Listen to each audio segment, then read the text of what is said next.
Continuamos hoy, amigo oyente, nuestro viaje por la epístola de Santiago. Y al llegar hoy a este último capítulo, el capítulo 5 de esta pequeña epístola de Santiago, el tema que tenemos ante nosotros es una advertencia a los ricos y el valor de la inminente venida de Cristo. También hay otros temas que se presentan aquí. Debemos decir que por primera vez hemos notado que los capítulos 4 y 5 de esta epístola de Santiago proveen mucho material para mensajes, y quizá uno pueda sacar más mensajes diferentes de estos dos capítulos que de cualquiera otros dos capítulos de la Biblia. Habíamos pensado que podríamos concluir hoy con este capítulo 5, pero vemos que hay demasiado aquí para estudiar en un solo día. Así es que hemos reducido un poco la marcha de nuestro autobús bíblico para poder apreciar el escenario que nos rodea. En los primeros versículos de este capítulo tenemos una parte que trata con los ricos, y como usted puede apreciar, es una advertencia a los ricos. Estamos hablando ahora de una clase de gente de la cual conocemos muy poco en realidad. Nunca hemos pertenecido a esa clase. Pero quizá el lenguaje más duro que uno pueda encontrar en la Biblia se encuentra en estos primeros versículos del capítulo 5 de la Epístola de Santiago. En realidad, los primeros 6 versículos del capítulo 5 son probablemente tan radicales en lo que se dice en cuanto a los ricos como lo que uno puede encontrar en cualquier literatura comunista. Debemos apresurarnos a decir que las conclusiones a las cuales se arriba son completamente diferentes de lo que uno encontraría en algo radical. Pero esto aquí es muy radical. Y es radical en un sentido muy cristiano, digamos. Quisiéramos leer los primeros 6 versículos y tenerlos ante nosotros porque, como ya dijimos, esto es radical. Y estamos seguros que muchos ni siquiera han soñado que un hombre como Santiago, tan práctico, hubiera escrito algo así. Pero esto también es muy práctico, digamos de paso. Vamos a comenzar, pues, con los versículos 1 al 6 del capítulo 5. En esta porción de las Escrituras, Santiago presenta una alerta para los ricos, y los ricos no escuchan el Evangelio, digamos de paso. Pero hay algunos pocos ricos, y pocos de ellos poderosos, dice Pablo, en su día. Leamos pues los primeros 6 versículos de este capítulo 5 de la Epístola de Santiago. Vamos ahora, ricos, llorad y aullad por las miserias que os vendrán. Vuestras riquezas están podridas, y vuestras ropas están comidas de polilla. Vuestro oro y plata están enmohecidos, y su moho testificará contra vosotros, y devorará del todo vuestras carnes como fuego. Habéis acumulado tesoros para los días postreros. He aquí, clama el jornal de los obreros que han cosechado vuestras tierras, el cual por engaño no les ha sido pagado por vosotros. Y los clamores de los que habían cegado han entrado en los oídos del Señor de los ejércitos. Habéis vivido en deleites sobre la tierra, y sido disolutos. Habéis engordado vuestros corazones como en día de matanza. Habéis condenado y dado muerte al justo, y él no os hace resistencia. Por cierto que tenemos aquí una declaración muy sobresaliente en cuanto a los ricos, y en realidad no tiene mucho que ver con el hacer dinero que no sea condenado. Usted recuerda que la Escritura presenta muy claramente que es el amor al dinero lo que constituye la raíz de todos los males. El dinero en sí mismo no es algo inmoral, tampoco es algo moral, pero es la forma en que la persona trata de utilizar el dinero lo que determina si es moral o inmoral. El hombre rico puede utilizar su dinero de una forma maravillosa. De modo que estudiemos esto porque este es un pasaje de las Escrituras que opinamos nosotros se ha malentendido en gran manera. Mucho de lo que dice aquí Santiago es malentendido, y aquí él dice que ellos deben llorar y aullar. Y esa palabra aullar es algo bastante fuerte. Luego él dice, por las miserias que vendrán. Tenemos una forma de expresión bastante dura aquí ante nosotros. Y Santiago continúa diciendo, vuestras riquezas están podridas y vuestras ropas están comidas de polilla. Aquí tenemos una declaración muy radical, por cierto.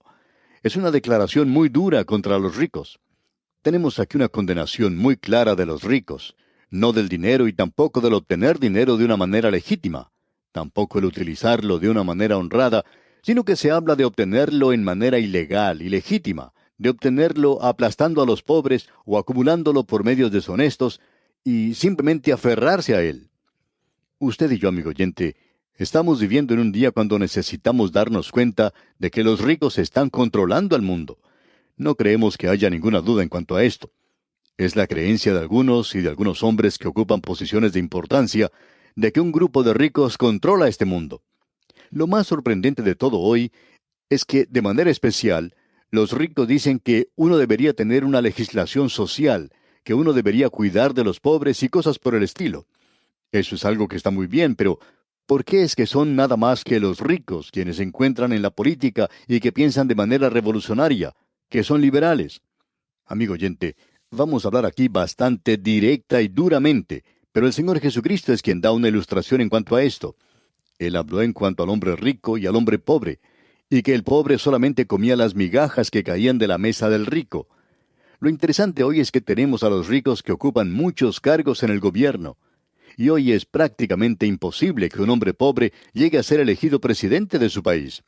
Él tiene que tener el apoyo de millones de pesos, y no importa a cuál partido político este hombre pertenezca. Es necesario gastar millones de pesos para poder ocupar un cargo presidencial en el presente. Podríamos mencionar aquí a dos hombres que se destacaron en el pasado por la cantidad de dinero que lograron acumular. Estos hombres eran millonarios y sin embargo eran muy infelices.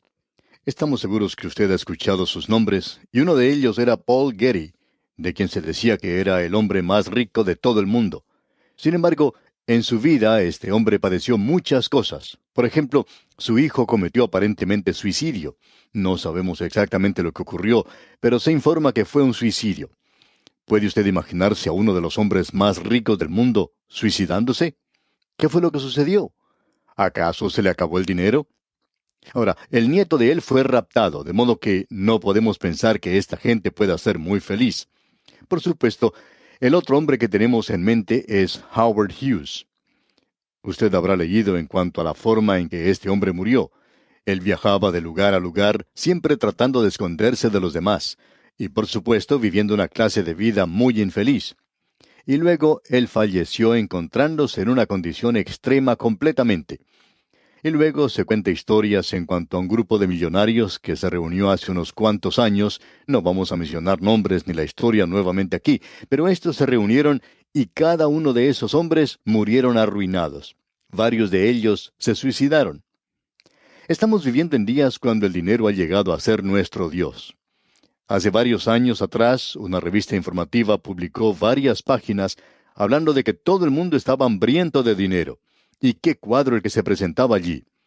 Permítanos presentar a continuación una cita de lo que escribió un escritor canadiense, y al leer lo que él dice, uno pensaría que este hombre hubiera estado leyendo este libro de Santiago, o que Santiago mismo hubiera escrito esto, no en los años pasados, sino probablemente en este mismo año, ya que está muy al día en cuanto a los ricos se refiere.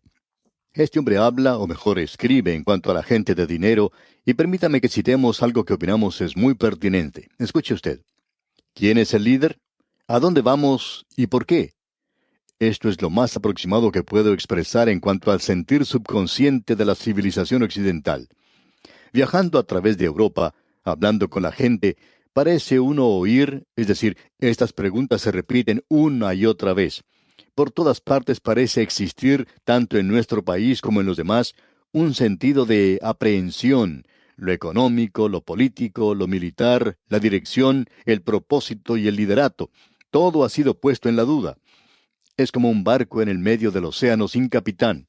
Nadie sabe si se está dirigiendo hacia Londres, hacia Nueva York o hacia Buenos Aires. Parece no existir una razón en particular para elegir un destino. Podríamos quizá agradecer a la ciencia y a la tecnología por todo esto, de habernos dado el conocimiento que antes se daba solamente a Dios. Ha roto ese velo que cubría esos misterios venerados. Lo que nosotros pensábamos era vida y belleza, se ha convertido en un ídolo nada más. La fe se ha convertido en ciencia. El amor ha llegado a ser sexo. El propósito ha llegado a ser incertidumbre. Cuando nosotros creíamos que Dios hizo a Adán y Eva, y que Él le dijo a Noé que construyera el arca, y que Él había ordenado el trueno y los relámpagos, y cuando nosotros creíamos que el cielo se encontraba en algún lugar cerca de la luna, entonces creíamos en un universo lleno de orden, con un propósito inteligente, conociendo que ese universo estaba ordenado y que nosotros éramos los súbditos del Gran Padre y que todas las partes del universo tenían un propósito, y nosotros, como una parte, también teníamos nuestro propósito. La gente no expresa esos pensamientos en palabras, pero creemos que es lo que está en sus mentes. Creemos que los disturbios de los estudiantes y de aquellos contra los cuales se ha discriminado no son motivados por justicias divinas, sino por el descontento que se levanta de las ruinas de una fe destruida y de ideales caídos. Le podríamos dar a ellos todo lo que quisieran y aún así ellos pensarían que quieren más. Y cuando nosotros pensamos que les hemos dado todo, van a terminar desilusionados completamente. Debe haber autoridad, debe haber orden. Puede ser que el mundo se esté dirigiendo a una era de dictadores, de grandes líderes que pueden presentar una imagen paterna para que la población pueda asirse de algo a lo cual puedan acreditarle sabiduría y fortaleza. Existe una clase de gente en todas las clases que hasta el presente merecían nuestra compasión. Estos eran los negociantes, aquellas personas que hacen dinero con el único propósito de hacer dinero. Yo pensaba de ellos, continúa este escritor, como pobre gente, porque el amasar millones nos parecía tan inteligente como el amontonar grandes montañas de piedras, porque más allá de cierta cantidad de dinero, por cierto que los millones adicionales deberían ser tal cual las rocas, ya no sirven para nada. Pero existe un elemento que no había previsto. El elemento es la ganancia. No importa cuánto avance la ciencia, no puede cambiar las leyes naturales. Las leyes económicas son tan inmutables como las leyes físicas. Por tanto, es lógico que estos hombres que hacen dinero cierren sus ojos al caos que crea la ciencia, con el conocimiento seguro de que las reglas de su ganancia nunca cambiarán. Con todos sus sentidos afinados a los sucesos que vienen, él permanece alerta a los cambios en las tendencias políticas y sociales, y usando toda su sabiduría, él continuará jugando contra el mundo de la economía y continuará obteniendo su satisfacción, sus sonrisas, no del dinero en sí mismo, sino de la satisfacción de la ganancia. Así es que aquellos que han tenido pérdida y han puesto detrás de ellos todas esas nociones que hubieran podido tener de idealistas, de románticos y sentimentales, como reinaron majestuosamente en los días del rey Arturo, para ellos el mundo, no importa cuánto cambie, siempre permanecerá igual. Ellos continuarán en sus actividades como los antiguos dioses del Olimpo, divirtiéndose serenamente, inmunes al estruendo que causa la caída de la antigua psicología, completamente separados de los deseos humanos, tan patéticamente expresados por los escritores de esta generación. Y hasta aquí este artículo que escribió este escritor canadiense. Y esta es una generación, amigo oyente, que ha creado un arte vil, una literatura vil y cosas por el estilo. Y ese escritor que acabamos de citar sabe eso. Y detrás de todo esto, usted y yo estamos viviendo en una edad que está siendo manipulada por esta gente que quiere hacer dinero. No sabemos cómo se hace todo esto, porque nosotros no estamos dentro de ese círculo. Y es sorprendente, amigo oyente, que Santiago, hace más de 2000 años, pudiera dirigirse directamente a nosotros como si él estuviera viviendo con nosotros hoy. Escuchemos ahora lo que nos dice en el versículo 3 de este capítulo 5 de su epístola. Vuestro oro y plata están enmohecidos, y su moho testificará contra vosotros, y devorará del todo vuestras carnes como fuego. Habéis acumulado tesoros para los días postreros. Ahora, lo que Santiago está diciendo aquí no es que el hacer dinero sea malo, sino la acumulación de él. Y aquí se condena el abuso de las riquezas, utilizarlo de una manera mala y equivocada, y la condenación de los ricos que tienen una gran cuenta bancaria en los días postreros, un saldo muy grande cuando el Señor venga, y eso será un pecado. Tememos, amigo oyente, que habrá unos cuantos creyentes hoy que van a sentirse avergonzados del saldo que tienen en el banco y lo que han dejado en sus ahorros cuando el Señor venga y los saque de este mundo. Nosotros estamos viviendo en un día cuando el dinero ha llegado a ser un poder, una potencia en el mundo. Y hoy, como ha dicho Santiago, quiere decir que hemos llegado a un lugar donde los pobres no tienen nada que hacer. Usted recuerda que David se dio cuenta de esto. Y él, hablando en el Salmo 37, dice, «Vi yo al impío sumamente enaltecido, y que se extendía como laurel verde». Él habla en el versículo 1 diciendo, «No te impacientes a causa de los malignos, ni tengas envidia de los que hacen iniquidad». Y luego en el versículo 3 dice, «Confía en Jehová». En el versículo 5 expresa, «Encomienda a Jehová tu camino». Y luego en el versículo 7 dice, «Guarda silencio ante Jehová y espera en él». Lo interesante de notar aquí, amigo oyente, es que cuando venga el anticristo finalmente, Él tendrá el apoyo de las riquezas de este mundo. Pero aún así David dice en el versículo 36, pero él pasó, y he aquí ya no estaba. Lo busqué, y no fue hallado. David está diciendo, si uno espera lo suficiente, Dios no tiene ningún apuro.